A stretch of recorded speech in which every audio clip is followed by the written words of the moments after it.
Also, a big welcome back to all of my repeat offenders, the posse. Yeah, so much good work going on, and yeah, thanks for being with us today. Really, really awesome.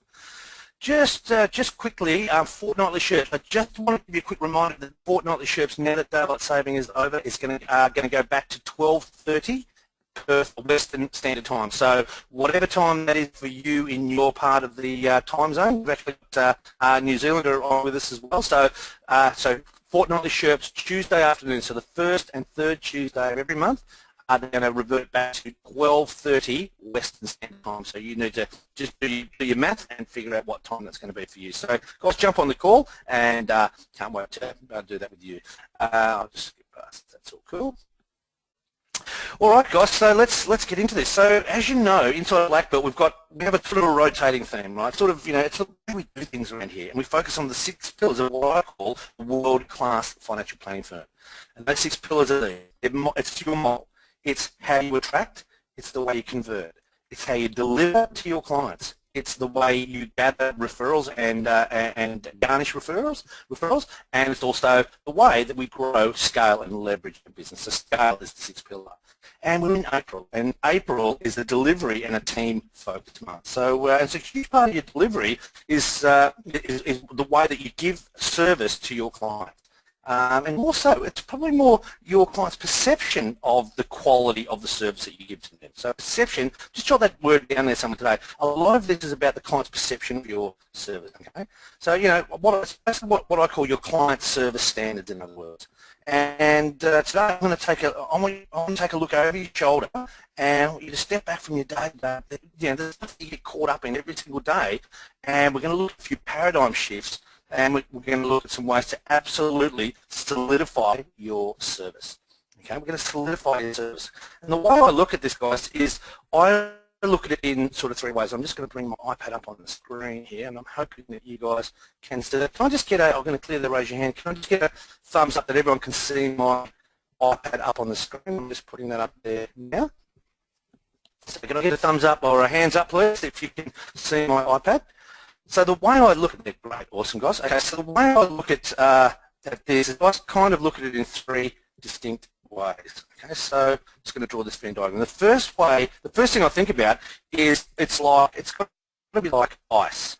Okay, so I think of it like ice, water, and steam. Basically, it's at first people can grab your service. They can feel it. It's they can see it. It's solid. It's tangible. It's like ice, it's new, it's exciting when they first come to see you, it's different, they've probably never had client service experience like yours ever before. That's why they've decided to go ahead with you guys.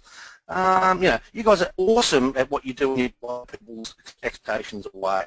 But then what happens is we start to get a little bit complacent, don't we? And they're already clients, so we take our eye off the ball a little bit, and we start to focus on attracting the next new client. Take our eye off the ball, and we take away our focus and our energy as well.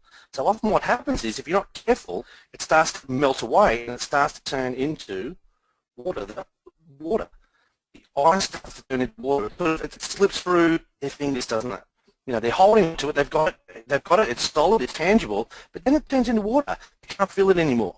They were your most important commodity, and sort of in the client and the client attraction and the client conversion stage. But now that they're on board, you don't have to pay them as much attention anymore, do you? And you don't look after them the same way. So it starts off tangible. It starts to slip through their fingers, and if you're not careful, pretty soon, even the water, at least it was keeping them wet. At least there was something there. But what happens is, over time, that evaporates, and it turns into steam. And that's not good. People wonder where it's gone, what they're paying for. It's just evaporated into nothing. All right. So we need to figure out, some ways to give your clients. We need to figure out some ways to get your clients to be able to reach out and grab what you've got. We need to be able to grab your service again, something they can value, something they can hold on to. We want them to feel loved and feel cherished, and we also want to have something they can tell their friends about as well. So today, we're going to, we want to give them what they want, the way they want, and we're going to package it up so they can see it, and they can keep buying it from you and keep buying it from you again and again and again. So we want to give them what they want, when they want, the way they want, package it continually see it, and they keep buying that service from you again and again and again. Remember, that's what people are paying for in this scenario as well. Right? So let's just get this back up on the screen. Awesome. Okay. So that's what we're going to do. We're going to solidify your service. We're going to make it tangible and have them have the ability for them to touch it again. Okay. All right, so let's do this from this point of view. Oops, sorry, one too many. Okay, so today's live training, I'm going to talk to you about solidifying your service, and I'm going to spend a fair bit of time on what's called your client service performance standards. Please write it down. Client service performance standards. You know, the way you need your team to act, the way you need your team to behave, and it should be part of your team training. It should be part of your weekly team meetings each and every week. And it also should be a really integral part of your team's career development as well. Their performance management and the team's bonuses. When you do your bonus appraisal, team service should be a big part of that as well. And I reckon it all starts with what's called client service culture. You need a culture of client service, and you need to build a culture. We want to build a culture where you're seen as the financial planner of choice, and you become renowned for awesome client service. Now, talking about fee for service is a completely different thing to client service. Fee for service is out. It's all about a fee for advice. But from a servicing point of view, once you've got on board, we want them to feel serviced. Okay? So we need to become part of the culture. The thing is, guys, culture is caught. It's not taught. Okay, please write that down. Culture, that's a tweetable, right? Culture is caught, not taught. You can't teach culture. You have to live it, you have to breathe it, you have to do it every single day. And the reality is, guys, it starts with you. It starts from the top down. So you need to be living and breathing the culture, and that'll filter down to the people who work with you. Now, if you haven't got other people working with you right now, it starts at the top. You're the top, and you're the client service as well. So it starts at the very top, okay? Because here's the thing. The problem is, I reckon the primary purpose of a business from a client delivery point of view is to consistently meet and then exceed client expectations. Okay. Primary purpose of your business from a client service or delivery point of view is to consistently meet and exceed client expectations. And by the way, guys, you've got to do this profitably as well. But meeting client expectations is just not enough anymore. You've got to actually exceed them, because if you don't, what happens is here's what happens basically. What happens is that people, they lose touch. You felt it before. Well, you've all had it. You've had clients that have lost touch with you before, haven't you? You had a great relationship at the start. You thought they were going to be lifelong friends and lifelong advocates. They promised to send all these referrals, and they said they were going to come to all your events. They were going to answer all your emails in a timely way. They said they'd do a video or some sort of write-up testimonial for you as well. We've all had those people before. What actually happened is you lost touch, didn't you? They started to drift further and further apart. They went one way, you went the other, and you're just not in their life anymore. You thought you were going to be closer, but you just lost touch. The second thing that happens is that they don't feel love. They want to be close. They're looking for guidance. They're looking for leadership. They're looking for friendship. They need someone to bounce ideas off. They're prepared to do whatever you ask them to do. That's the sort of relationship you build with them at the start, isn't it? But eventually they wonder, where's the love? It's like the Justin Timberlake, the Black Eyed Peas song, where's the love? Where's it gone? They felt special at the start, but as time goes on, you answer their calls and you sort of, they ask you for something, you get it done. It's not like it was at the start, is it? The love, and they don't get the love they crave. They don't get that feeling that they're really important in your world anymore. They haven't got they're not getting their ego stroked anymore, and they haven't got someone to make them feel loved and cherished, like I said earlier. It's just gone. At least in their eyes, the perception is that it's gone. Now, you might be oblivious, but to them, they don't feel loved anymore. And what happens? And the third thing that happens is they have to think of reasons to stay. Make matters worse. It just gets, they're getting offers from anyone and everyone every single day. All your competitors are out there vying for your client's attention. They're cheaper, they're closer to where they live, they're making all the promises that you made when you first met your clients. They look attractive because people want to be needed. They want to feel like they're needed and that they're important. It's like in the image here, they're having an online auction. And this is what's happening. A lot of this stuff isn't door-to-door, pressing the flesh and belly stuff. It's all online. It's like there's some sort of online auction going on for your client. And it's happening online right now. Everyone else is adding their bid and the next bid and the next bid, trying to vie for your clients, but you're nowhere inside. You're just not there anymore. They are loyal. They want to stay, but they're just getting better offers. They're getting them emailed. They're getting them shoved in front of them all the time via the email or the text message or the TV, bombarded with all the stuff in the mail. And, you know, the thing is, they're often the same things that you offered these people at the start as well. You know, these are the things that got them loyal to you, and now someone else is offering those things. So guys, just let me know. Just love you to raise your hand. Who's ever had that? Who's ever had this situation before where they've? Have you ever come across a client who's got another advisor, and they've got a relationship with someone else right now, but they're in your office meeting with you? So just raise your hand if you've ever had that before. Have you ever had a meeting with someone who's got another financial planner? Just let me know by raising your hand if you've ever seen someone else's client, in other words. Have you ever done that? Just raise your hand from here. Right. Almost every single hand is raised right now. Exactly. We've all had that situation before. So it's exactly the same in reverse right now. Banks, super funds, industry funds, online, all your competitors, they're all trying to tease your clients away from you with bribes or policies or promises of service. And your clients are having to come up with reasons to stay with you. And it's on their radar. And the challenge is that, the thing is that there's a choice. They're at risk. There's a risk. Your client has to make a choice right now. They have to make a decision. They're either going to stay with you or they're going to go. And I don't want that to happen to you. We want to get to a situation where that doesn't even come into their mindset. They don't even need to make a choice. There is no choice. They're not going anywhere. Okay? That's why this topic is so important. It's more than just income. It's actually reputation. It's self-esteem. It's your self-esteem. It's perception in the marketplace as well. But it all starts with them having to make a choice whether to stay or whether to go. And basically that choice is going to come down to the perception of the services they're getting from you. Does that make sense? It does. But here's the thing, so they're the risks you face if you don't work hard to exceed people's expectations. They lose touch. They feel on the other. They don't feel loved. They get more and more distant, and it becomes hard work. And they have to think of reasons to stay loyal to you. And you end up feeling guilty, and your prospects feel embarrassed because they're talking to somebody else as well. They don't like it. They want to stay with you. They are loyal. Most people are loyal, but they actually get embarrassed when they need to go. They just don't feel the love anymore. But if you spend time to do this right, to work on this and make it part of your business, make it part of your business's DNA, things start to change, and they start to change for the better, and it looks very, very, very different. It starts to look like this. What happens is instead of people losing touch, they actually get engaged.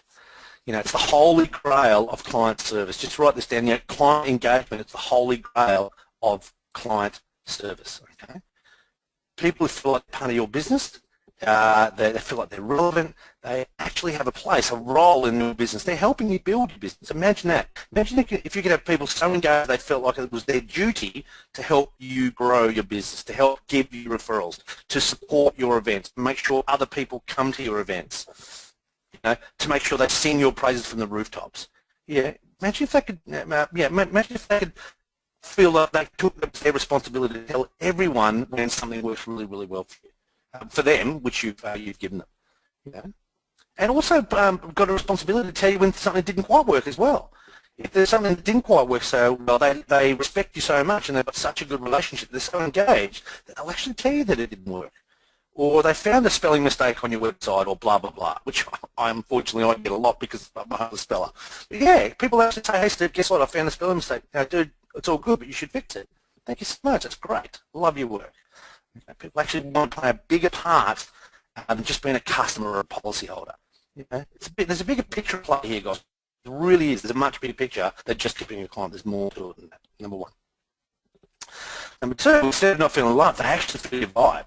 They're good. They're with you in the good times. They're also with you in the bad times. They're with you in the ebbs and flows. Not everything's perfect. Stuff happens, but they're with you the whole way. They sing your praises no matter what. Even if something does go wrong, they've still got your back. They understand the ebbs and flows of business, and they roll with it because we've framed them up to do that right at the start. They roll with it. They roll with your business, and they roll with you.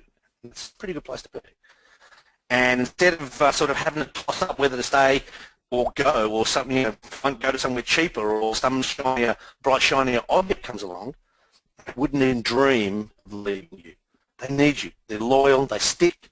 Now, there's no reason for them to look elsewhere. In fact, they build up such a loyalty to your business that they actively promote you, and they tell their friends and family anytime they get a chance. And the more people that the more you can get your clients to get their posse into your business, the longer they're going to stick, and the longer their posse is going to stick as well, because people want to congregate with like-minded people. So it's really, really critical that you get people on time and not think of whether to stay or not. Actually get other people in, so that keeps them there longer. Okay. You know, they come. What happens is that if you do this right, they become the perfect client because you've already exceeded every single expectation they had and the things that they were looking for from a relationship, and you did it without even trying because it was just part of your culture. It was your client service DNA, and every single client gets the same process. It's built into everything you do, and it's just the way it's done around here. Can I get everyone to write that down, please? I'll get you to write that down. This is how it's done around here. So this is the way we do it. So everyone knows, or your team knows, or your clients know, and they go out and tell that this is the way it's done at XYZ Financial Services. Every experience you deliver is designed exactly that way. Okay? It's done consistently, and it's also done profitably. That's a big part of this as well. You don't need to spend a fortune on client service. And the reality is when you've got engaged clients who feel your vibe and they wouldn't dream of leaving, what happens is we actually get raving fans. You've got raving fans, haven't you? That's what we want. We want raving fans. That's the name of the game. And just a little bit, I'm going to show you exactly how to do the mindset you need and the standards that you need to set in order to get that into your business and get your business full of raving fans, not just policy holders or just people. You know, the odd client or two, we actually want raving fans, and that's what we're going to do. Okay, they're my reasons, guys. That's my reasons for spending that time on working on your client experience. Why it's so important. But I'd love to know what you think, guys. I'd love you to do me a favour. Out of the 3 problems that we just talked about, you know, your clients losing touch and feeling that they're feeling lost and that they're just another name on a list. They're not feeling loved, so they just get more distant, and the relationship just melts away like water and then burns into steam. Or they get tempted by the next best, or usually cheaper, but they get tempted by the next best thing, and they leave without even saying goodbye. Or if they stay, they never come into meetings, they don't support any of your events or marketing, they certainly don't give you referrals, and they don't tell their friends and family. So out of those 3 things, I'd love to know from you, which one resonated most with you in your business and why? So just do me a favour, I'm just going to grab a quick drink of water. I'd love you to do me a favour and type that in. Which one of those 3? Losing touch, not feeling loved, or getting tempted to leave? Which one sort of resonated with you the most? What have you had experience with before? You know, when it comes to service and delivery, that is, what do you think your clients physically grab hold of your service? Is it tangible? Do you get comments and little letters in the mail, or letters of gratitude, email regularly? Are you renowned in your marketplace as delivering client service like a boss? Are you really? Let's just be honest here. Okay, which one do you need to work on the most? So do me a favour, type it into the question box for me now. Ready, set, go.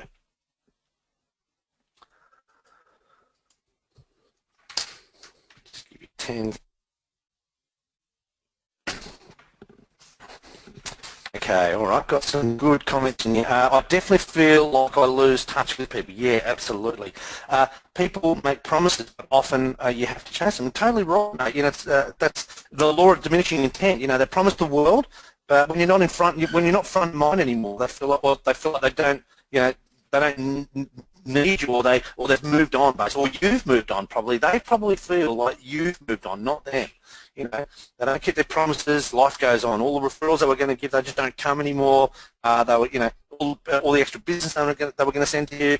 You'd be back to square one. You start again. So absolutely right. Paul says, feel like I'm not doing enough to show the love. Absolutely.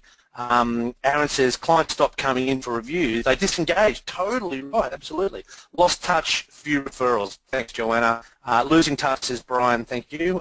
Financial. I'm sure there's more of you guys around the screen there. Not feeling loved by anyone. Absolutely. Imagine if you can actually turn that around and get them to love you and tell you how much they love you.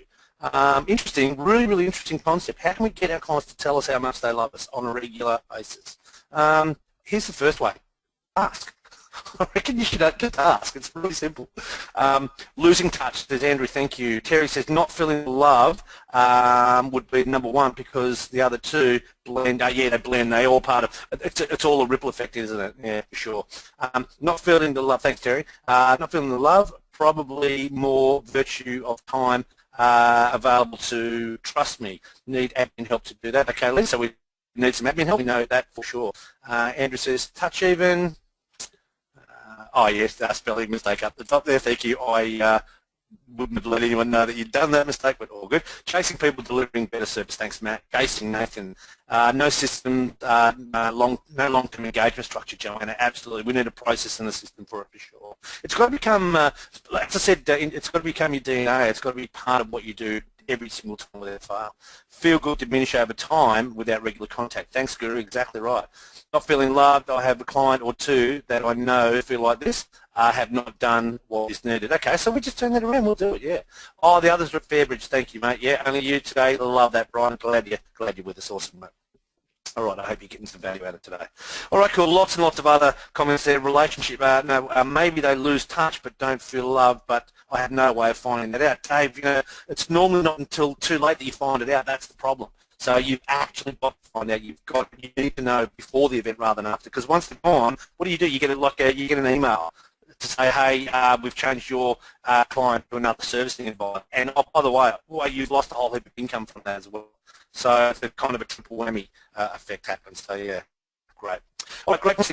All very, very valid. All right. So here's the thing. So what I'd love to do right now, what I want to show you, I want to give you 4 key principles, 4 hot tips right now for doing this really, really well. And at the end, I'm going to show you a few tools that we use, and probably during this, I realised, I'm going to show you a few tools that we use that you can do this like a pro. So guys, grab your pen and paper, and you're going to need lots of paper, lots of pens, and I'd love you to take as many bullet point notes as you possibly can, okay? And as I'm doing this, I want you to think about what you're currently doing right now from a client service point of view, and how you can take what you're doing right now and improve it, and also how you can implement some of these things that I talk about right now into your marketing. I'm going to walk through a bit of a frame with these four principles. So yeah, you'll follow along as I go. Okay.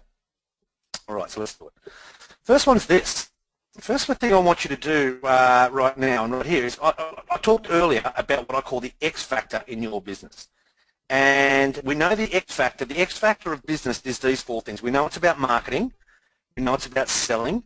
We know it's about delivering value and a great result for your clients. And then it's importantly, really, really importantly, it's definitely about service. So it's marketing, sales, delivery, and service. That's what I call the X factor of business.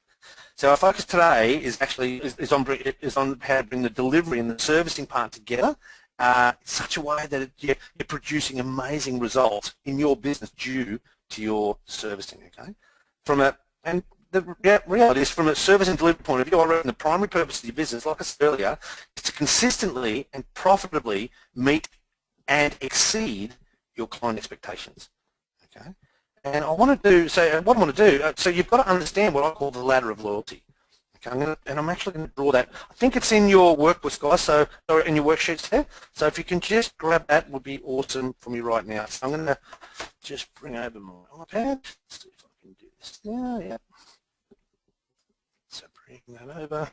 So just grab. We're going to do the ladder of loyalty in your iPad.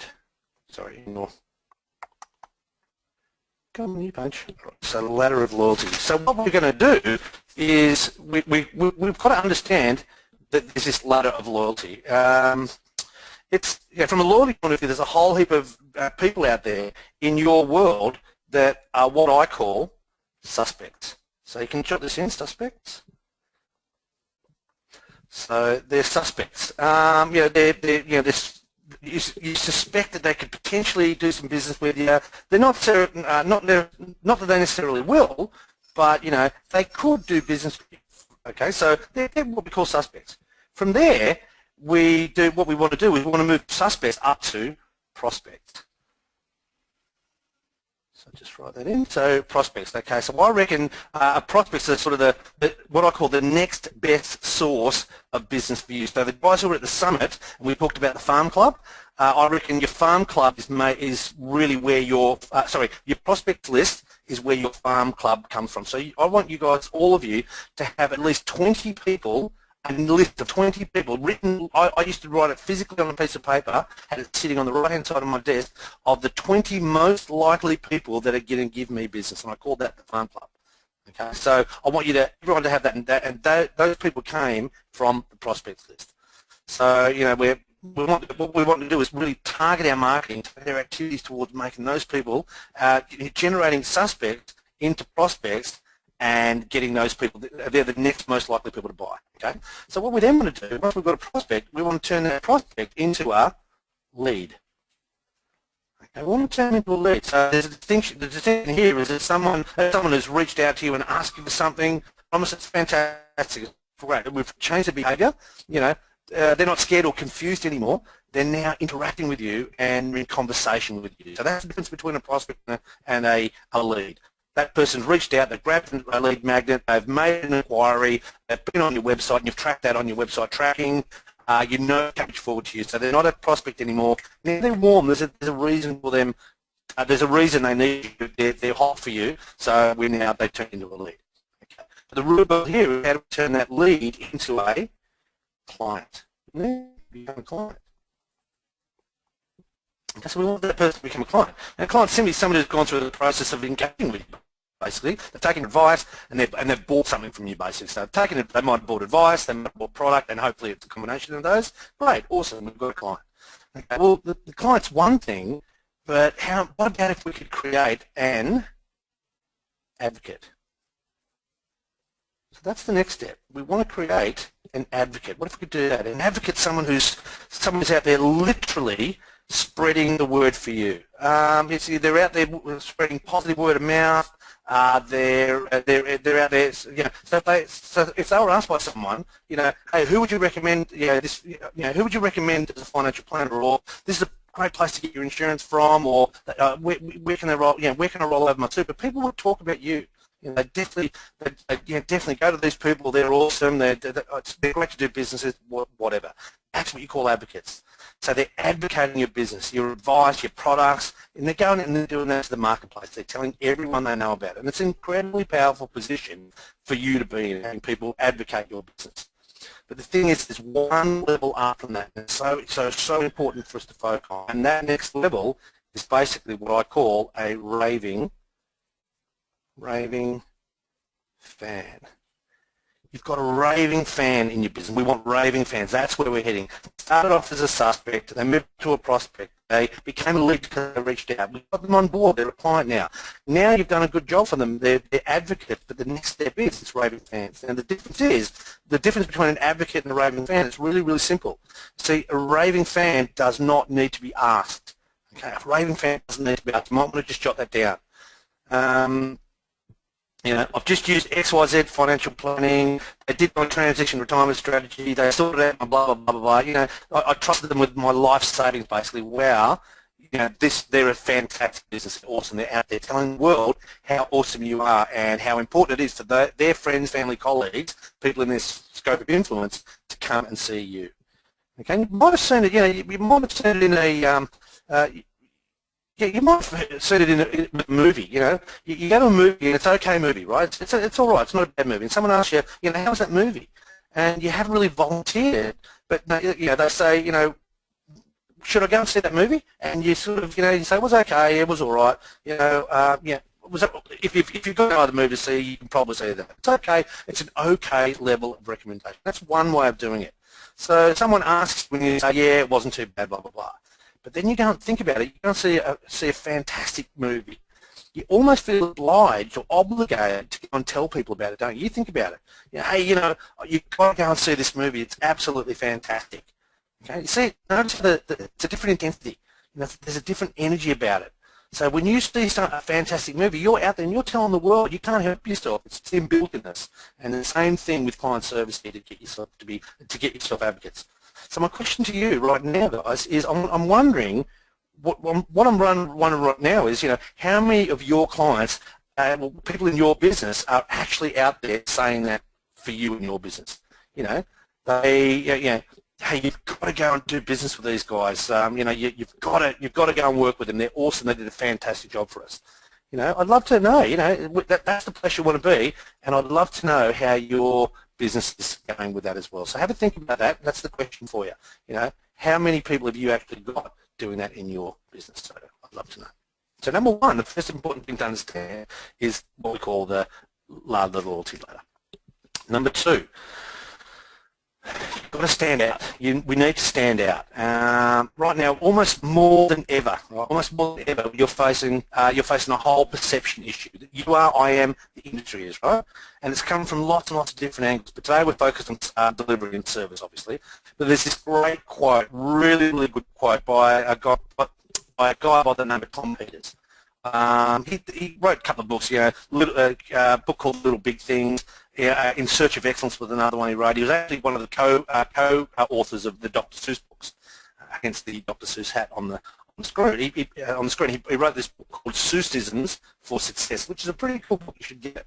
But there was this this was one of my game changers early in my financial planning career. I saw this quote and it was absolutely a game changer for me. It says, "We're in a sea of sameness, and in a winner-take-all world, normal equals nothing.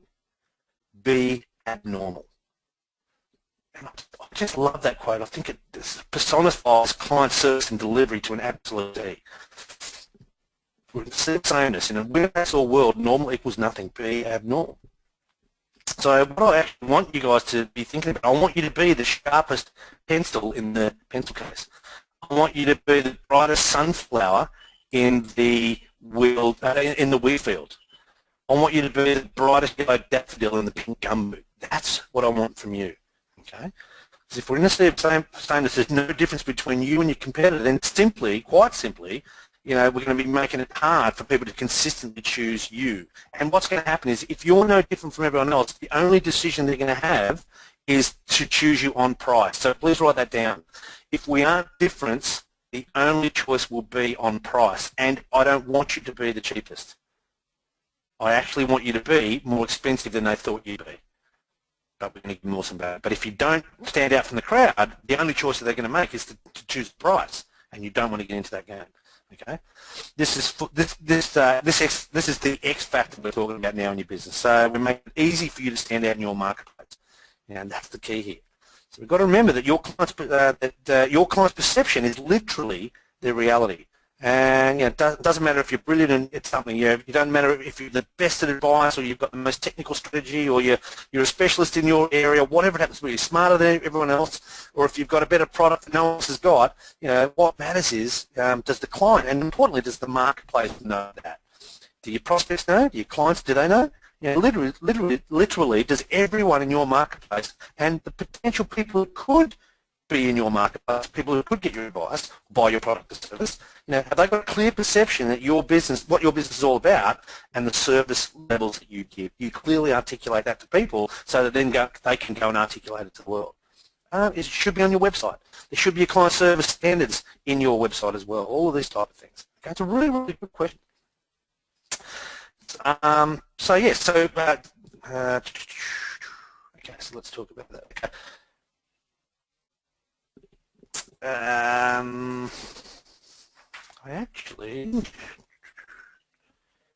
Let's do that.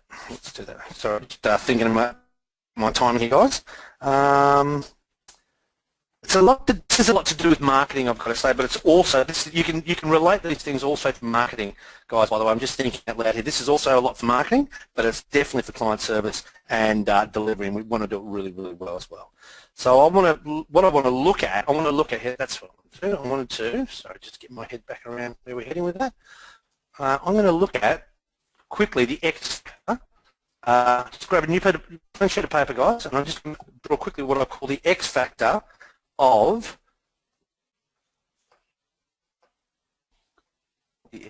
client service. Okay, so basically the X factor of client service goes something like this.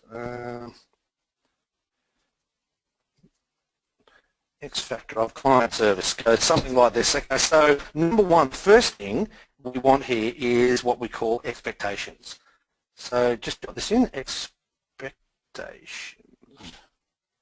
Okay, so it's client expectations. So we want to have, we want to clearly define the expectations of your client. We've got to have that. We've got to know that inside out and back to front, and live and breathe it every single day. Number two, we need to what we need to look at is we need to I call it we need to wow them. We need to wow your clients. What would have them saying wow? Walk away from your business every single time they touched your business, saying wow in terms of your process, your advice, your delivery. It's a really great question. Can we get the clients to say wow every time they touch a business? From there, we need to have some really, really clear standards.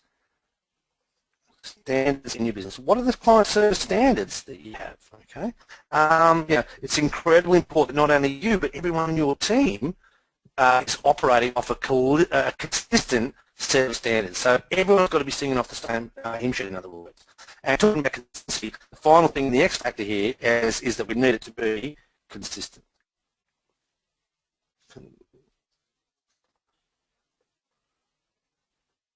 We need to be consistent.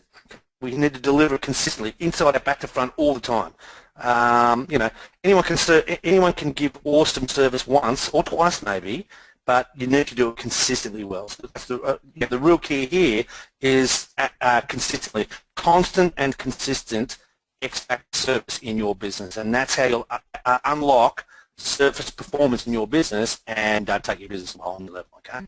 So the question here from my end for you is, how are you delivering and working towards X factor consistency in your business? I'd love to know. It's a really, really, really important question. I'd love you to. That's something you can ponder with your team as well. All right. So that was point number two. That was number two. Sorry, let's just go zoom forward. Backwards for somehow. Okay, guys. Number three. That's number two. So number three. Point number three. Hot tip number three is satisfaction, not service. Satisfaction, not service. So we've talked about the X factor, and we know it's about defining their expectations. We need to know what their expectations are and give them that, and then it's X factor plus one. It's expectations plus one. Okay, but so we know it's all about getting really, really clear in terms of how we're going to wow our clients. From there, what we need to do, we need to set up some service standards, and I'm going to talk to you about that a bit later. But we need to set up some standards that you consistently deliver on, and you need to deliver them well and truly each and every time without fail. There needs to be a standardised process that you follow. But my question right now for you guys is service versus satisfaction. What is it? Is it the same or is it different? So I'd love to. I'm just going to check in with you guys. Do me a favour, find the question box for me. Do me that favour. I'd love to know is a service and service versus satisfaction. Are they the same thing or they're different? Just type in same or different. Just type in the word for me. Same or different. Service or satisfaction. Are they the same thing or are they different? It's the same or different. Just type in for me. Okay, different. Everyone, diff. There's a few diffs there. There's a couple of difference. Yeah, no, we're near the same. Absolutely right, guys. So you got it. It's absolutely. See, a lot of times people think they're the same thing, but and some people say they're different. Well, the reality is, you're right. They are absolutely different. And I reckon if you look at this, I just when I was doing this, I went online into the Macquarie Dictionary and I thought, okay, so what is the difference between these two things? Okay, so I went into the Macquarie Dictionary and I've got the definition of service. Okay, so just have a look at that for a second. So number one, so it's service is the act of helpful activity, help, aid, to do someone a service, or the supplying or the supplier of services, utilities, commodities, such as water, electricity, gas, advice, I guess you could put in there, required or demanded by the public. Okay, and that's really what, so the way I see that is what we do or what we offer. Satisfaction, on the other hand, is different, very, very different. It's a different posture altogether. Okay, it's the act of satisfying, fulfillment, gratification, the state of being satisfied, contentment, confidence and acceptance of something as satisfactory, dependable and true. Okay, notice it's very, very, very different, and that's kind of the way what feelings our clients take away. So the service is about what we do or what we offer, but really satisfaction is about the feelings that they have when they deal with us. So you see, services. I reckon service is delivery. It's the actions that you take. It's the actions that your team take. Your business delivers, what your business delivers to your client day to day from a product or commodity point of view. Satisfaction, on the other hand, is what I receive as a result of working with you guys. So, it's a satisfaction. Basically, it's effectively it's the feeling I get.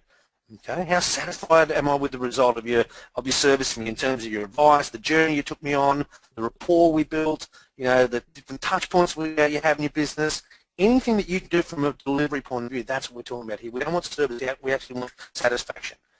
Okay, it can be in the sales process as well, by the way, but or in the ongoing delivery process, which is our sort of focus today. Okay, so to help us with that, what I'm going to do, again, I'm doing a lot on my iPad here, and I hope you guys are keeping up, and I hope this is valuable. So, guys, is this hitting home? I'm just going to clear the raise your hand button. Guys, is this making sense? Is this helping today? Is this valuable to you guys? Just let me know by raising your hand if this is valuable, or I'm just getting excited about client service here all on my own.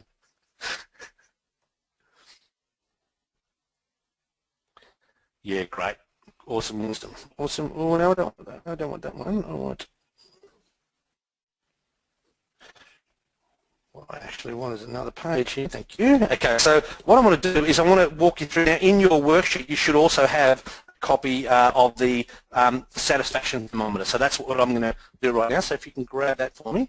So I'll set my little iPad up here.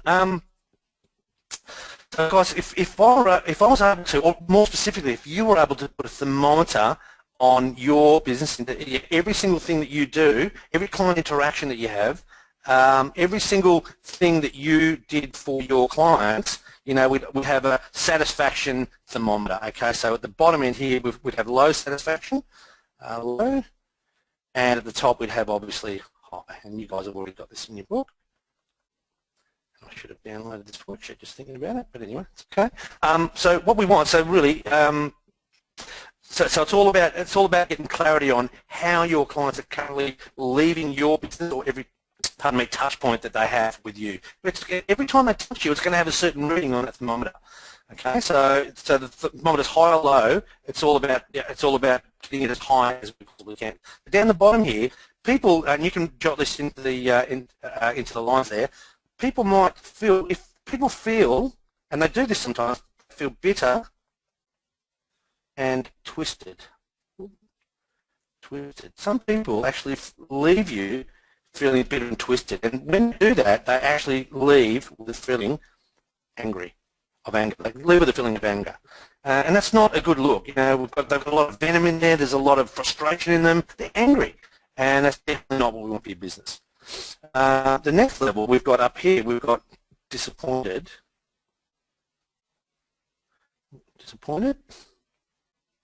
and they leave feeling frustrated. Okay, so you can got that in there for yourself. So they leave feeling with a feeling of frustration. So down low here, the feeling that clients walk away. We don't want that. It's actually a big problem within your business. You're not going to get too many that are bitter and twisted and angry, but you might get several that are actually disappointed with the outcome and frustrated by what they've done and maybe how much they've paid, that sort of thing as well. So it's definitely worthwhile having a look at this and making sure you haven't got people in that scenario. So in the middle there, you've got people who are actually satisfied, and they feel content. Okay, so you think about your client service delivery and when people finish working with you, initially, but even ongoing, how are they feeling? Someone walked away, yeah, I'm satisfied, you did what you said you're going to do, I walked away, I'm content, it's not really going to create that much wow, is it? Okay, there's not that much satisfaction in it. It's okay, it's not a bad thing, there's lots worse that there could be, but it's not really where we want to be. Okay, we want to be above these points. So next, and this should be the minimum that you guys aim for, okay? I want you to aim for this. This is, with every single interaction, this is the minimum. We want people to be pleased and feel positive. I know this is basic client service, but you know what? It's a forgotten art. So that's why I'm going back to today. They're more than satisfied, and you've exceeded every single expectation, and you've left them with a really pleasant taste in their mouth. They're feeling happy, they're feeling really positive with what you've got, and they're getting towards that satisfaction. Okay, but the place where you want to be is up the top, and I'm going to squeeze it in there.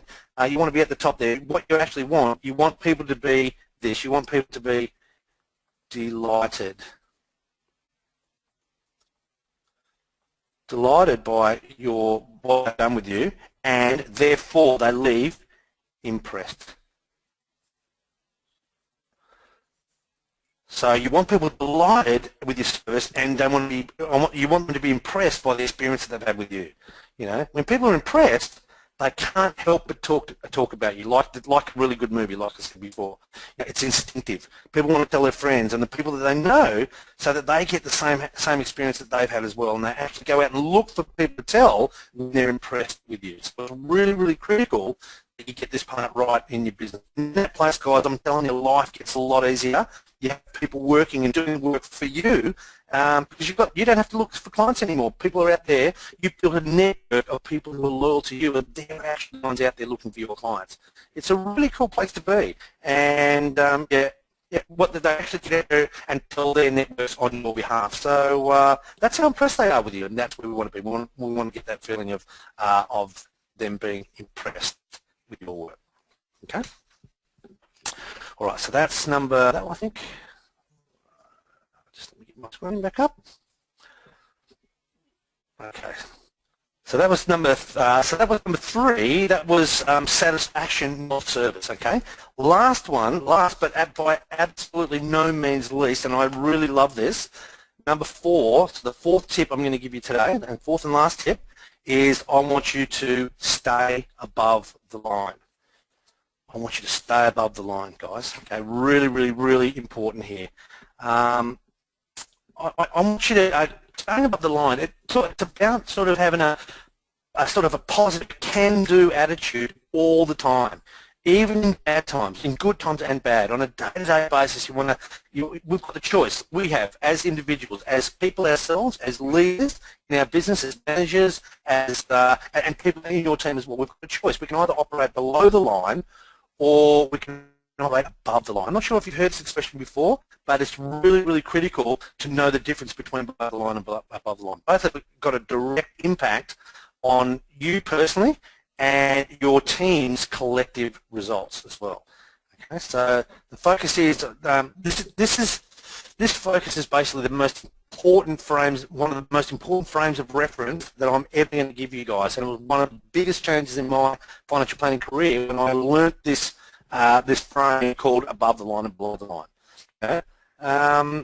Yeah, it's really, really, really important concept for your team to get, but also for you to get initially as leaders, so that you can then filter that down to your team as well. So, guys, I just want you to understand that your business is a reflection of you. Can you jot that down, please? Your business is a reflection of you. What's working is a reflection of you. What's not working, it's a reflection of you. What's good, what's bad, what's ugly, every bit of it is a reflection of you. Okay? All the leaders in the business is a reflection of them. It's not about your team. Your business is a reflection of you. So the more the leaders and the managers operate above the line, the more the team's going to start to mirror that behaviour, and they're going to do it as well. Because remember, like I said before, culture's caught, not taught. Your team will catch what you're doing, and they'll not only want to do it, they'll actually want to try and do it even better than you as well. So it's really, really important. And there's a great frame, and this is what I call the line of life. And when I heard this many years ago now, but when I did hear this, it absolutely changed my thinking in lots of different ways, not just work. It actually changed my thinking in life. And I reckon the best way to illustrate this line of life, or above the line, below the line, is it's probably to talk about the 2-year-old kid who spills the milk. You know, mum or dad walk in and say, "Hey, did you spill the milk?" And you know, now anyone with kids knows that the first thing they're going to do, they're going to blame someone else. Okay, they're going to blame someone else. They're going to blame their brother or their sister, the family pet, you know, the next door neighbour, and they'll find someone else to blame. The next thing they'll do is they then make an excuse. Okay, yeah, you put a little bit of pressure on them, and they make up some sort of excuse of what happened with it. And then, lastly, the next thing they're going to do, they're going to deny any knowledge of spilling milk. Okay, so guys, so it's a bit of blame, excuse, deny. Congratulations, guys. What we've done at a very young age, we've taught them how to play the role of victim in their life, and we've also taught them how to justify. And it's not what we want. Now, I'm kind of I'm sitting here in my desk in Perth here, but I'm screwing up my face a little bit because that's exactly the problem we've got with our financial planning businesses as well with our team. Okay, and that's below the line activity. Blame, excuse, deny. It's not a good look. We just don't want that at all. Now, when we do it right, but on the other hand, if you flip it around, if we do this right, we teach a 2-year-old and, teach a 2-year-old child, and also the way you operate in your business here, if we teach them how to live above the line where your child actually takes responsibilities, they're responsible for their actions. They're actually accountable for their actions, and the really important thing is here that they take a really, really, really high level of ownership in their world, okay? And what happens is they can become recognised as leaders, and everyone knows that leaders have choices. Leaders are the ones that get to have a choice. So it's a really, really simple concept, but I think it's absolutely powerful in life, but more importantly right now in business and specifically with your client service. So the thing is, there's a few things that resonate when you're thinking about below the line and above the line. So it's sort of, thinking negatively about situations. It's worrying about things that never eventuate.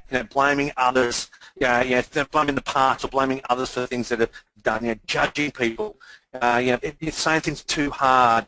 Not taking responsibility for your own performance and you're doing and you're responsible for. Being in denial about things, saying yes but, I hate yes but is often the first thing that comes out of people's minds. Now, these some of the things that you want to teach your team and work on with your team, and try and remove and eliminate these from the vocabulary. Even saying no first up. Some people say yes, but some people say no straight away as well. Get rid of those things. That's below the line thinking. Okay. On the flip side, what we want, these are really good things. Acceptance. Abundance thinking. We want an abundance mentality. We want positive thinking every single day. Really good feedback, positive feedback. We want people with a pleasant disposition in your business. We want a results-focused business. We want future thinking. We want possibility thinking. These are things when you're having your team meetings, when you're having your supercharged days, when you're just in your general environment. These are the words that you want to be banding around when you're having your team meetings and stuff like that. This is the stuff. This is the environment that you want in your business. Positive thoughts. I want you to use the words like must and will and commit. I want those things out on a daily basis. Every single day you should be talking about those things in your meetings. Accountability, self-esteem, having high self-esteem. I think that's a big part of the problem with a lot of teams. People's self-esteem isn't high enough, and we're not doing enough as leaders to build that self-esteem in our team. Once we build that, it actually just grows on its own. It perpetuates, and it's really, really important. Possibility thinking, like I said before. I want you to, just jot this down, guys. Please jot this down. This is a really, really good frame of reference. Anything's possible. It's simply a matter of how, right? Anything's possible. It's simply a matter of how. So it's about having a can-do attitude with everything you do. It's about being awesome at everything you do and telling people how awesome they are. And this is where we come from an above the line, below the line attitude. But it's up to you as a leader to take responsibility and be the first person to be doing this. Okay. All right. So they're the 4 hot principles. Lots and lots to get through there. And the question I've got for you, I'm not going to open up for a question right now. I'm just conscious of time. But I think we're on track. That's good. But I'd love to know, I'll get you to write this down. This is a little bit of, this can form part of your game plan. But I'd love to know, where are 3 client service areas that you and your team are operating above the line? So 3 really good things that you're sort of doing X factor and doing better than anyone else. And I also want you to write down 3 areas that you could be doing, or what we class as, or what you now know as, below the line. So what's above the line? And what's below the line activities for you. If you can write down 3, and that'll give you a really good starting point to have a powerful and a quality conversation with your team and do this really, really well. Okay. All right, guys, I'd love you to do me a favour. I'd love you to grab your workshop. I hope this is landing for you guys. I get excited about this. And again, my business changed when our client service and our mentality changed within the business. It started with me, and then I allowed that to filter down through the business, and got everyone else involved, and everyone else felt that it was also their responsibility to do this as well. So what I'd love you to do is grab your worksheet, and we're going to look at what I call the Client Service Performance Standards Matrix. So we're going to build some performance standards. So I've talked about how to do this. You know, the line of life. I've talked about taking ownership and being X factor. I've talked about I've talked about staying above and below the line. All of the things that we've chatted about today. You know, that how to the client service ladder, the loyalty ladder, and all the rest of it. But what I'm going to do right now, I'm going to bring my iPad up on the screen, and we're going to work through the how of doing this, guys. So if you can just do me a favour, grab that now, that'd be awesome. So what we'll do, I just want to get my iPad organised. So this is what I call the client service performance standards matrix, and there's actually 12, and I'm going to give you 12 at the end of the session, but I'm going to work through the most important 9. There was actually 12, and I just felt that I might run out of room on the worksheet, so I'll give you the top 9. So we're going to walk through them one by one. I've given you a first word in each, and then I'm going to basically go through and give you some other tips on how to actually get those things right. So your client service performance standards, the way that you require your team to act, the way you require your team to behave, including you, you're part of the team. Okay, it should be done. These are the things that should be talked about in your team meetings, in your weekly meetings. Like I said, if you have a supercharged day like we used to twice a year, pardon me, that should also become a really, really important part of the development of your team, and also should be factored into their appraisals and into their bonus structure as well. So you should be rewarding people for being awesome in this area. So I think it's really really cool to do this. But we've got to build it. It's got to become a culture. I want you to be thinking: are we the financial planning firm of choice for our current clients, so that they come back to us, but they also for any potential clients as well? Okay, so we want that client service to be the catalyst of that, be a really central part of it, and you become known. And in fact, I don't want you to be known for it. I want you to be renowned for how awesome your client services. You want consistent positive comments to come back. You want clients emailing you and thanking you and sending you letters, getting gifts from clients. That's the sort of thing you want on a regular basis. You want every single person that touches your brand to know that you're awesome at client service. So the first thing I want you to do, let me just bring this over. Pardon me. Okay, the first thing I want you to do is that I want you to lead by example. To lead by example, and that starts with you. Everything we're talking about right here, it starts with you. Okay, so what I want you to do, the things that you're learning, especially some of the stuff hopefully that you're learning in Coaching Club, I want you to do them in your own business as well. I want you to implement some of these things in your own business, number one. So it means that you use content and knowledge, and the tools that you've got in your arsenal in your own business as well. It means that if you tell your clients to set achievable goals, I want you to do the same things. So I want you to set goals as well. We're telling our clients to set goals, but how many of you actually physically got real and tangible goals that you can grab hold of and look at on a regular basis? If you tell them about great customer service, then you want to be doing it better than them as well. So serve them better than you want them to serve themselves. So if you've got small business clients, serve them better than you're telling them to serve as well. Serve them better. Serve them better. And you should be running a better business. If you're a business, if you deal with business owners, guys, you should be running a better business than your clients are. Okay, it's really, really critical. You should be one step or more above your clients' businesses, and you've got to ensure that you are better than that. Okay, and the other thing you probably need to think about here is you need the best. I want you to have the best people, the best processes, the best marketing, the best sales techniques, the best logistical management. I just want everything to be the best. Okay, don't be mediocre, don't be okay, don't be average. I want you to find what the most successful financial planners do and do exactly the same thing as them, and then take it one step better. So I want everything you do to be the best. So number one, I want you to lead by example. Next thing I want you to do is I want you to raise the bar. Consistently keep raising the bar up higher and higher and higher again. I want you to raise the bar. It's all about inspiring our clients. This is for me. So raising the bar is about inspiring your clients. Now, for me personally, I dealt with small business owners mainly. Now, there was obviously the odd mum and dad, but it was mainly small business owners and professionals, more so small business owners. So if you're coming up with new things, new methods and new strategies, that's going to inspire them. So come up with new stuff. Okay? I want you to come up with new strategies or methods of doing things. That's going to inspire them. If you're listening, and I mean really listening to your clients' successes and then retelling their stories, I want you to retell your clients' stories. Okay, so if you're listening, retelling their stories to other clients and other prospects, then that's going to inspire them as well, because they're going to say, hey, that's what happened with when they worked with you, I want to do the same.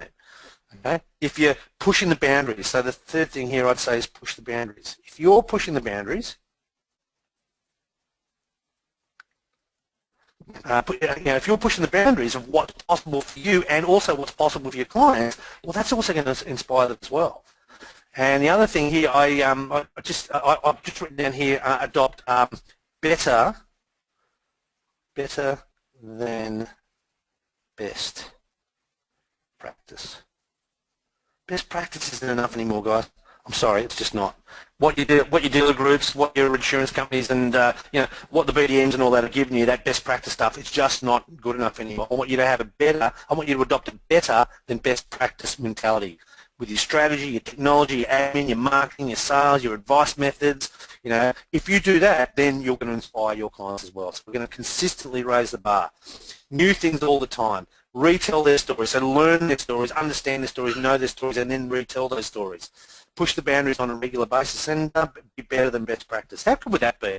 Better than best practice. Best practice is fine. It's fun. It's nice. But how about we be better than best practice? Number 3, clients. I want clients to be completely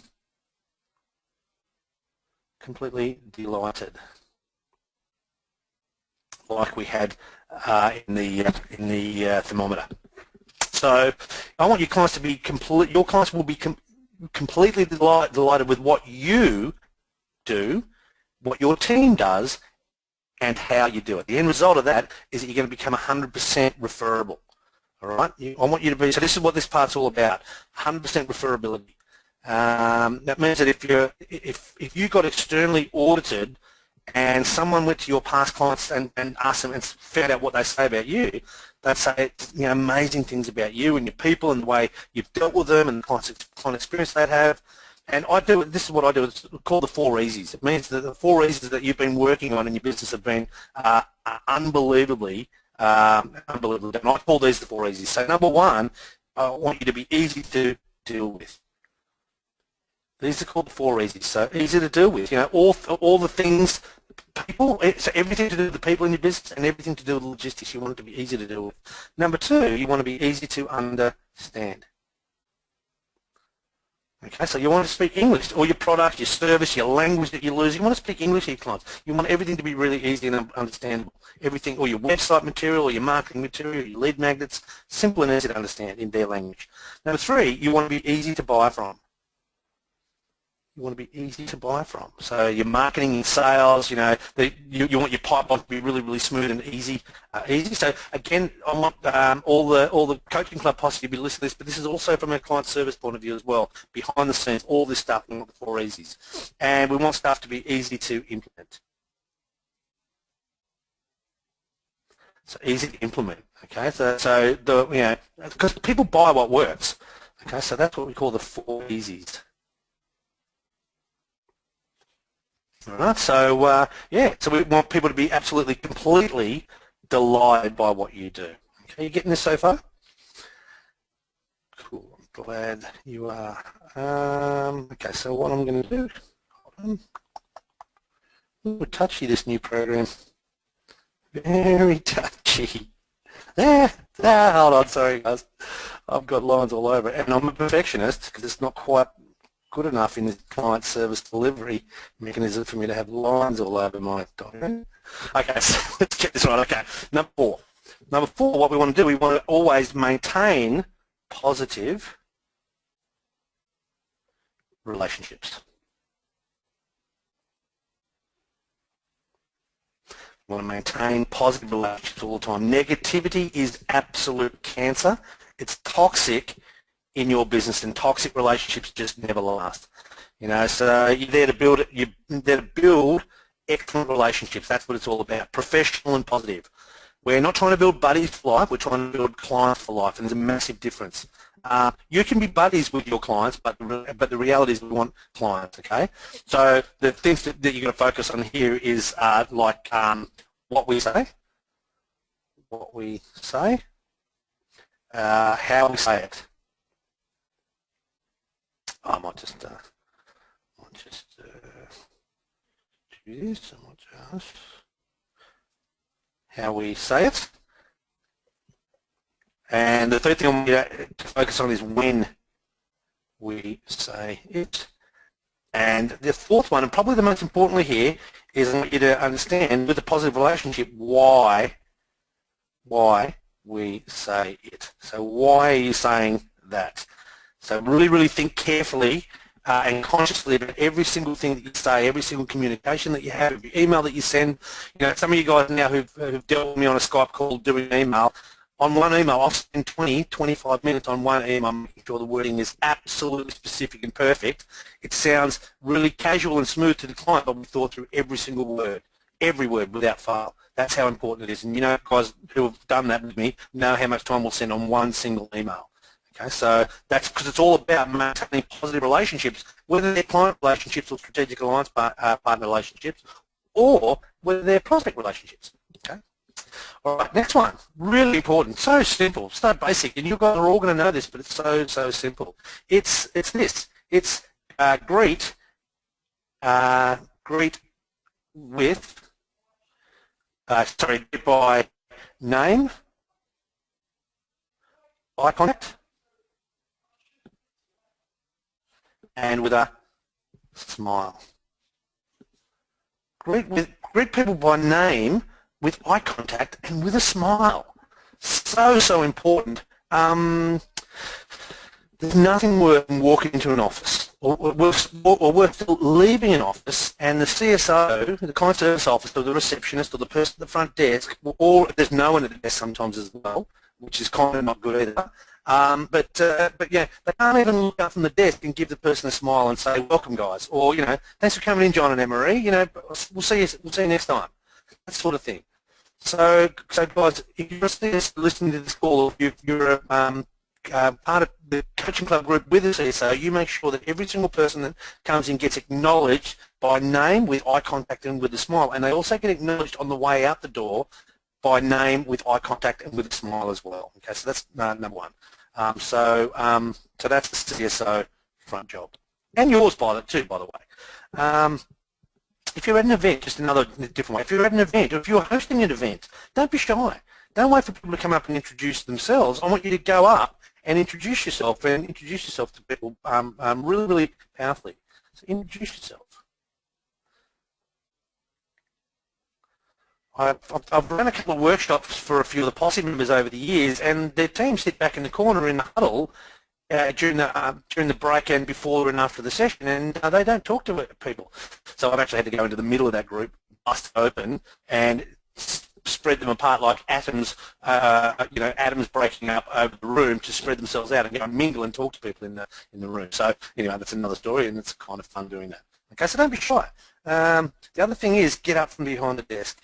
Get up from desk. So get up from behind the desk and extend your hand and shake their hand. Tell people, welcome to XYZ Financial Planning. I'm John, I'm Anne-Marie, I'm Angela. Pleased to meet you. Have a big, and with a big smile at the end. That sort of thing. One of the things with our, from where my office was to where the team worked, client's reception was in the middle, and it was my job, my team's job, if they walked through that reception area, they had to stop and have a quick conversation with people sitting in the reception. It was just part of the deal. If you do not walk through reception without stopping and having a chat, saying good day and talking about the weather or nice car, or Steve's looking forward to seeing you or something like that, they had to say something to the person. So we want your people to do that as well. And another probably one, look people in the eye, I think is another one here. Look in the eye. So look people in the eye. When they're speaking to you in particular, it's simple, but again, it's really often it's overlooked. It shows that you're listening. It shows that you're interested as well. And also, when you, the other thing probably I might draw a little smiley, big smiley face. Another one here. You know, when you're on the phone, make sure you're smiling when you're on the phone as well. People can sense if you're got a big smile on your face when you're on the phone. That smile goes through the telephone. So, you know, or again, just little things here, but these just part of our client service commandments in our business. So we had the 12 commandments in our business with client service, and greeting people with a smile and with eye contact is one of them. All right, here's the thing. So if if you're at fault, we want to apologise and make restitution immediately. I can't fit it in there straight away. So we apologise and we make restitution immediately. Okay, so that means pretty much exactly what it says it is. You know, however, the way you apologise is going to be the difference here. Just a quick email saying I'm sorry. It's just not enough anymore. Or blaming someone else, someone at the dealer group, or someone at the insurance company, or the super fund, or whatever. That's just doesn't cut it anymore. You know, what we need to do is actually give an explanation of what's happened. You know, it takes a big person to apologise and admit. So you need to be the bigger person. You're the professional. You're the expert. You're the one with the responsibility, to be honest. So it's up to you to be that bigger person. But it takes a big person to admit when they're wrong. And your clients will absolutely respect you if you do it, number one. The other thing, most people have to lower the line when they get to this situation. They so you don't. So there's no don't, blame, excuse, or deny. We just don't play the below the line game, especially when it comes to clients and client feeling. You know, we just don't do it with their situation. Instead, what we do, we admit our mistake, we make restitution really, really quickly, we explain ourselves and we apologise in a really heartfelt way, honest way, passionate way. Tell them that you're sorry, and just tell them you're sorry, and people will love it. And then we move on. Okay, so just when people deny things or say that they haven't done anything wrong, that just gets up people's goat. Okay, and just the last one here, probably apologise to clients is one thing, but also apologise to team members, to suppliers, to strategic alliance partners. So it's not just clients. Don't be afraid to apologise. You know, how many emails have you guys got from me saying, "Hey, sorry, dude, I'm human. I made a mistake there, guys. My humble apologies." You know, I'm so sorry, that sort of thing. So it's not just clients. Don't be shy to apologise to anyone that needs apologising to, because people actually respect you even more. And even goes into family life as well, you know, don't you? You don't never go to sleep with on an argument or all that sort of thing. People actually respect you more if you make your apologies. Do I sound like I'm speaking from experience there? Okay, all right, so this is cool. Guys, okay, I'm just running out of time, so I won't stop there. Guys, number one here, so number 7 here in the client service performance standards matrix. So remember, this is a set of performance standards that I'm helping you with here. This might not be right for your business, but this might give you a really good framework as a starting point anyway. So what we want to do, we want to focus on solutions and results. Okay, it's about the solution and the results that we want to focus on. You know, I reckon. Yeah, what that means, we've got to ask questions. What clients' objectives are? We've got to know it inside out and back to front. We've actually got to know their problems and their concerns and their motivations actually better than they do. We need to know what their problems are, because people are motivated to do something different for lots of different reasons. It's something like, it works something like this. 50% of the reason people make changes or move towards a better solution or better result is, you know, they come up, they need to do it, they know. So it's, you know, the client's reasons for doing it, or the client's own motivation, the client's objectives. They need to, you know, they've got a target or a goal or a holiday they want to save for, they want to pay a house or whatever it has to be. So it's their own objectives and the client's perceived benefits. So 50% of the reasons people change is because of those sort of things. And 40% is because of the relationship they have with you or their advisor. It's also the credibility belief that they have with you as their advisor. It's the trust that they have with you as their advisor. It's also the likability of you as an advisor. So to get people to move forward closer to their solutions and results, 50% comes from them and their needs and the stuff they have to do. 40% comes from you and your relationship and your credibility, your belief, how much they like you, that they know, like, and trust you. And then the other 10% is really, it's only, for the 10% of it, it's only the actual advice that they're buying, or the actual process that you're going to take them through, or the actual product that you're going to give them into, or the methodology that you've used. It's only really 10%. 50% is their own motivation. 40% is the relationship they built with you in this client service and delivery process, and it's only really 10% around the advice. So you've got to think about, for you, you've really got control of two things. You've got control of the relationship part of it, or you've got control of the advice and the strategy. I know this one's important, but I know which one I'd be focusing on. I'd make sure that my relationship and my likability, my credibility were high, because that's what's going to get people motivated to act. Okay, so spend some time to find out what your people want, what your clients want, and build a bigger and closer relationship with them. And once you've got that, you can also then recommend the right solution for them as well. Okay, number 8 in this performance matrix is we're going to be creative and innovative. Creative and innovative. Okay, so in everything, we're going to be creative and innovative in our clients' approach to getting them to succeed. The success of your business is absolutely lined up with the success of your clients. Okay, so if you want people to want them to tell people how good you are, you need to promote that fact. If you want people to know how good you are, you want to promote it through telling your client stories. So tell client stories. Tell client stories. Okay. Firstly, you've got to get them to succeed first, and then you tell their story. And that needs listening, and it needs some flexibility as well. So it's not your way or the highway. You need a little bit of flexibility. Now, yes, you do own the relationship, you do own the meeting, the structure, but in the client service part of it and the delivery part, you want to have some flexibility and make sure that they get to where they want to go. If the market's telling you by complaint, by murmur, by rumour, by innuendo, if you're losing clients all of a sudden, you need to listen to that, and be big enough to do something about it. So it's also listen to your market. Your market will tell you a lot, and silence will tell you a lot as well. So if you're not getting referrals, if you're not getting calls, if you're not getting people coming into reviews, that's your market telling you something. Okay, it's your market telling you something. And your team need to regularly promote. So team promotes as well. Team promotes.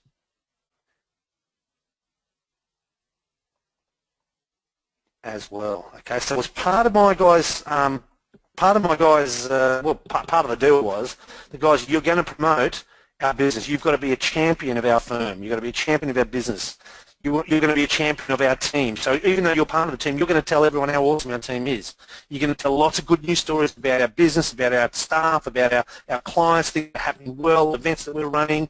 You're going to share client and team wins. You're going to look for things to talk about all the time. Okay, so that was part of the deal when you worked with me. Part of the deal is that you help me promote my business and you become a champion of the firm. Okay, you're going to talk about us at every opportunity you can, and it's going to be stories, stories, stories, and more stories. So, and I'm going to help you build an arsenal or a bank of stories that you can tell people, but you're then going to go out and tell it and tell them proudly. Okay, so that was a really big part of it. If you want to work with us, dude, you've got to be an advocate for our business as well. All right, last one, certainly not least here, but number 9 in this matrix is we're going to demonstrate, you and your team are going to demonstrate your company values. You want everyone to demonstrate your company values. Now, what are your company values? Well, I'll jot in mine, and you're going to have your own. You might like these ones, but you have your own. So the first one, our company values was ethical. So we were ethical. We do the right thing all the time. There was no ripping off clients. Everything was client focused, client centric. It sounds like a given, but it doesn't always happen. Number 2, it's courageous. C-O-U, courageous. Okay, so have the strength to be bold and step up, do things out of the norm. Yeah, and my team were encouraged to do that all the time. Number 3 is caring. Okay, so we care, but we want to build genuine relationships with people we actually care about. Number 4 was open-minded. So that could be as a team member, with clients, open to change, open to ideas, open to giving new ideas and giving feedback, that sort of thing. So you need to be open-minded in all areas. The other thing was practice what we preach. Okay, to practice what we preach, do what we tell others to do. So again, small business owners, we had to be a better small business owner than them. We did exactly, and that's like you guys. Hey guys, here's what I do. You should do this. I practice what I preach. Everything I tell you guys, I do exactly the same thing in my business, and I did it in my financial planning business as well. So I want you to do that with your clients too. And the last one, the other one was company values was have fun. Now, yeah. Lots of events, social functions, 10-pin bowling, shooting gallery, go-karts, little mini golf, fun, Halloween day. We just had lots and lots of fun. Melbourne Cup days, Friday afternoons were huge. Huge at our office. It was a pretty good place to be around our office. And actually people and our strategic alliance partners used to drive to come to our office on a Friday afternoon to get on the square with us and have some fun, because they knew we were renowned for having a good party on a Friday afternoon. So, yeah, that's, again, become part of the being renowned. So, guys, there you go. That's what I reckon. These were 9 of our 12 client service performance standards. The other 3, I'll just read them out for you. Always reply to all communications by the end of the same day it was received. So that was the first one. I won't go into detail. Own any queries or complaints, and ensure that they're addressed by you that very same day was another one. And the third one was act with integrity, respect, and use empowering conversation. So that was the other 3, but I knew I was going to run out of room, and I'm glad I left those 3 off. So reply to communicate the same day, complaints received and handled that day, and integrity, respect, and empowering conversation at all times with the other 3. And I'll actually put this into a worksheet and get that out for you as well. All right, guys, cool. So I reckon we're just on time, which is great. I've just got another couple of minutes, guys, so don't hang up yet. Just let you finish this off for me if I can. So I hope that was valuable for you. So, guys, you get it? I hope you do. I really, really hope that resonated with you, and I hope it hit home for you. Guys, because the thing is, here's the thing. When you do this right, you'll improve your client retention. You'll have better word of mouth out there. You'll have people referring you over and over and over again. And importantly, they'll want to come back and they'll want to do more business with you again and again and again. It's not only that, your team will become a team of leaders. They won't be followers anymore. They'll all become leaders. If you empower them with performance standards and teach them about leading the way, you'll have a team of leaders, not just a team of followers. They'll love the response they get from people. They'll build self-esteem. They'll breed positivity in your business. And the end result is that you'll unlock the potential of your business if you do that right.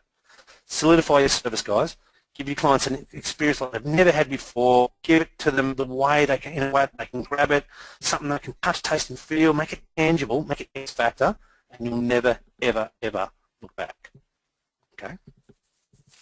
All right, really quickly, game plan for this week. So I'm going to give you 3 quick things that I want you to do. They're not big tasks this week. It's really more contemplation. I want you to think about your business right now, but I'm going to give you 3 things to think about. So these are nothing hard.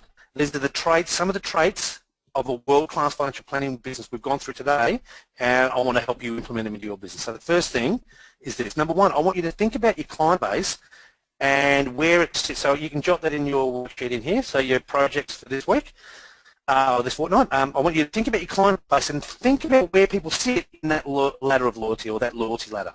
The trick is to be really, really acutely aware of where everyone is, and your job is to move them up the ladder.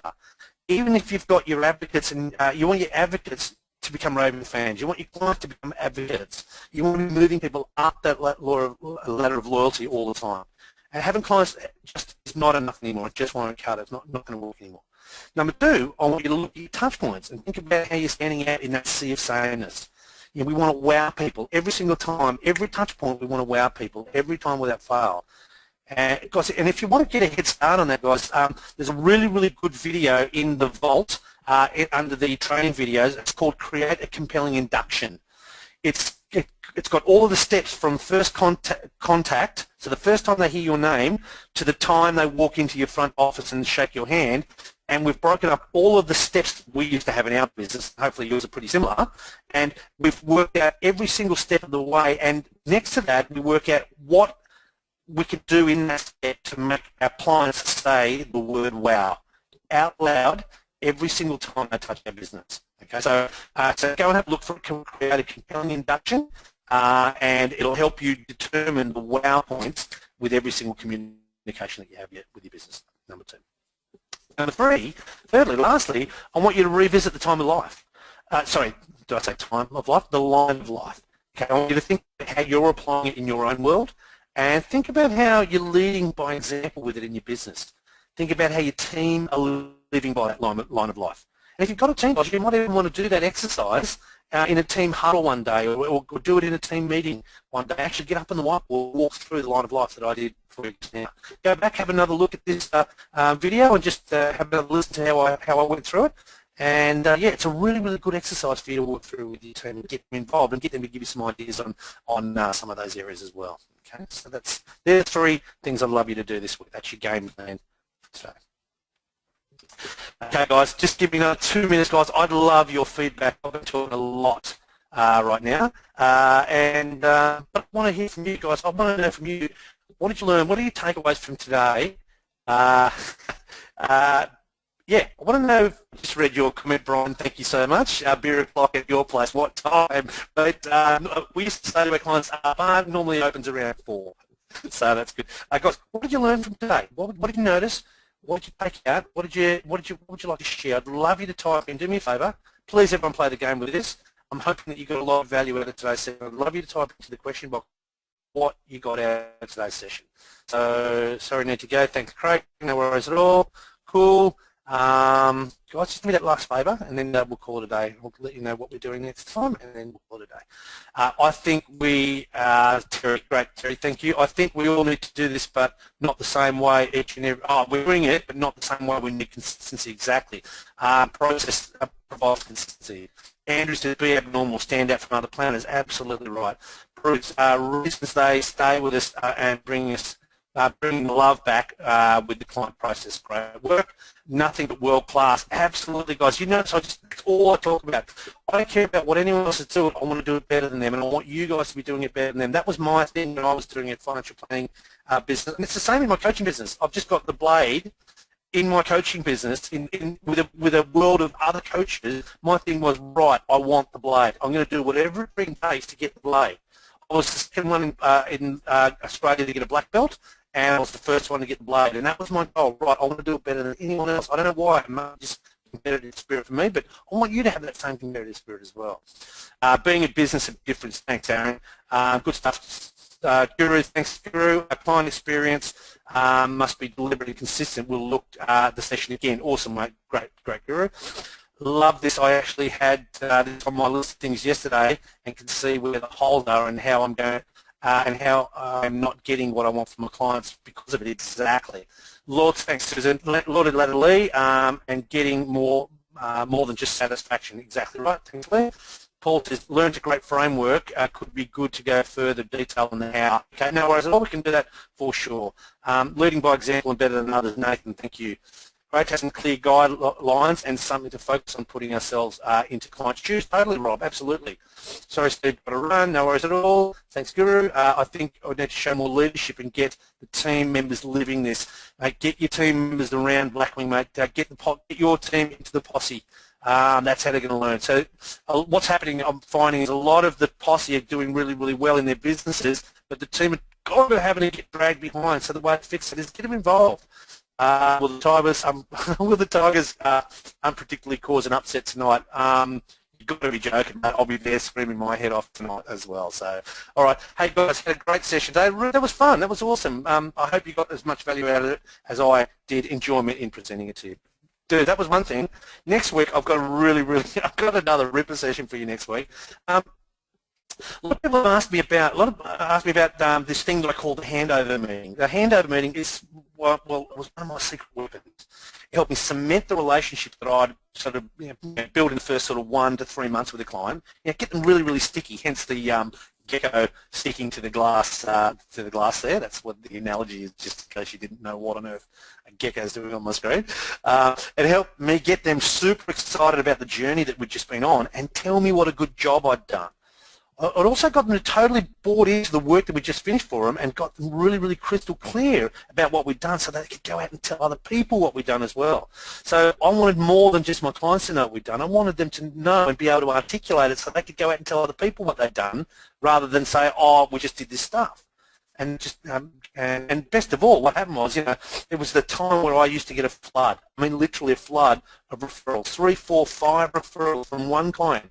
Every single client over and over again just by using this one little process that I'm going to show you. I call it the handover meeting. It's part of the delivery month again, so handover is delivery. So part of delivery inside Blackwing, and it's absolutely killer. And that's what you've got to look forward to next time we get together. So guys, hey, a couple of minutes over, but guys, take care, stay awesome. I've had fun today, I hope you have as well.